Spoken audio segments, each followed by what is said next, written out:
Whether you are just starting out, looking for something new, or just seeing what's out there, the Gamasutra job board is the place where game developers move ahead in their careers.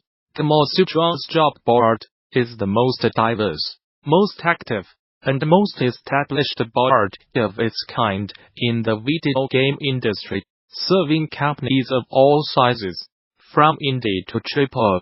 Here are just some of the many positions being advertised right now. If you are a recruiter looking for talent, you can also post jobs here. Location: San Francisco, California. If you are interested in taking first-person shooters to the next level, Impulse Gear is looking for you. Impulse Gear is seeking a mid-senior animator to help push the boundaries of our virtual reality worlds. Daily tasks would involve the creation of unique character animation, motion capture processing, skinning, developing physics assets, and more. The ideal candidate will have had previous success as a mid-senior level animator, outstanding communication skills, a creative mindset, experience working with Unreal Engine 4's animation and physics systems, a passion for virtual reality, and a strong drive to bring good techniques and workflows into our projects. Location: Redwood City, California. The gameplay camera designer, working under the lead cinematic designer and on the game director, will be responsible for designing, implementing, and fine-tune the game design cameras and related gameplaying levels and cinematics to ensure a smooth and seamless player experience. Through a rich and epic narrative experience, the successful camera designer will be able to collaborate with artists and designers to create tools and camera solutions to create a dynamic and living world. Location: Culver City, California. Our next project is ramping up production, using Unreal 4-inch, a fully 3D gameplay experience. We are looking for talented, passionate, smart and good people to become part of our crew, to help build and shape something ambitious and completely unique from the ground up. As a critical anchor for the project, you will be crafting code for character interactions, RPE interactions, scripted sequences, combat, environmental interactions, and much more. Help us build something satisfying and fluid while overcoming new and exciting challenges in gameplay. Location: Alpharetta, Georgia. Hi-Res Studios is looking for a level designer to work at our studio in Alpharetta, Georgia on Smite. Come join the creator of the critically acclaimed Smite, Paladins and Realm Royale, as we enhance and expand our online action games. This job tasks a developer with designing and implementing 3D levels, using Unreal Engine 3 for an online multiplayer game, and set dressing, using environment.assets. Squeaky Wheel started life as a company in 2015, and with each year that passes, we seem to alternate between having a good year and a bad year. We started out 2016 with a publishing deal and the energy of a new company. 2017 was a tough year at the start since Political Animals had flopped, and we were on the verge of shutting down. The successful launch of Academia School Simulator in late 2017 meant that we were riding high at the start of 2018. We were all set to continue that trend into 2019 until Steam decided to play with its algorithm and wreak havoc on our financial projections. But before we do a deep dive into that whole situation, let's go over what happened in 2018, when we successfully launched Academia School Simulator in 2017. The exhilaration was soon followed by a sobering realization. We had basically committed ourselves to working on this game for the next couple of years. Launching the game usually comes with the catharsis of no longer having to be consumed by that same game afterwards.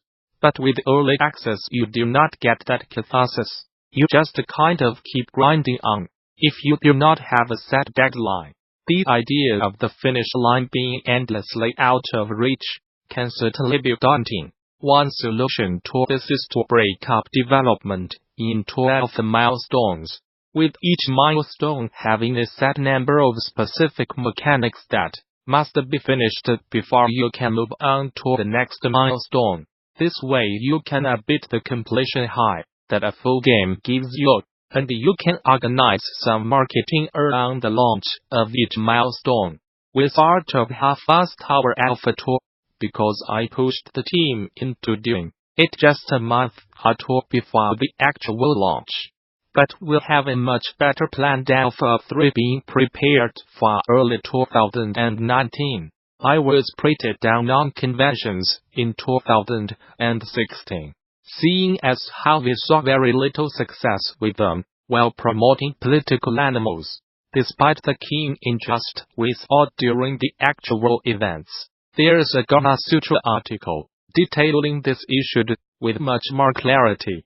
But the TL drive is that people at game conventions are conditioned to be pretty hyped already by virtue of being at the convention. So all of the good vibes you are getting from their playthrough of the game may be legitimate, but it's no way an indication of how good the game is or how well it will sell. This is not to say all of the pre-launch marketing and convention hopping every developer does is pointless. It's just not worked out for us. That said, conventions are good for other things, including team building, morale boosting, developer networking. Shout out to all the cool developers we met and hung out with in 2018, and exploring different markets. We achieved all of those things by going to conventions in Taiwan, Summer Game Show, Japan, Bit Summit, and TGS, Korea, BigFest, and our home convention of X in the Philippines. One of the cool things about being in early access is that you can combine marketing with key sales. We were able to subsidize a lot of our travel costs by selling Steam keys. TGS, Tokyo Game Show, is a terrible show for indies. The way the booths are arranged is super cramped, and the developers next to us ended up unintentionally crowding into our booth space. Most of the people and press going there are going for the big AAA games, even with the free booth. I would not go back to TGS. Bit Summit in Kyoto is a much better show that is more focused towards indies. Even if the foot traffic is much smaller, it is also self-selecting, and we got way more in terms of Steam key sales there. Kyoto is a much smaller city, and the atmosphere is such that the developers much more freely mingled with each other. Whereas with TGS, there was more obvious segmentation between different devs. The Taipei Summer Game Show was a bit of a revelation. We mostly went because the booth was free, so cheaping almost did not matter. Taipei is less than 2 hours away from Manila, and can cost less than $100 to fly to. We sold even more Steam keys than we did at Bit Summit, which was a bit of a shock to us. One of the organizers said that the attendees probably do not get a lot of PC games coming into town, so the novelty of having a game that was available on Steam showing its wares helped boost interest in us. Many of the people that got a Steam key had mentioned that they heard of the game before, and the fact that the venue was tiny and packed certainly helped get a lot of people in front of our booth.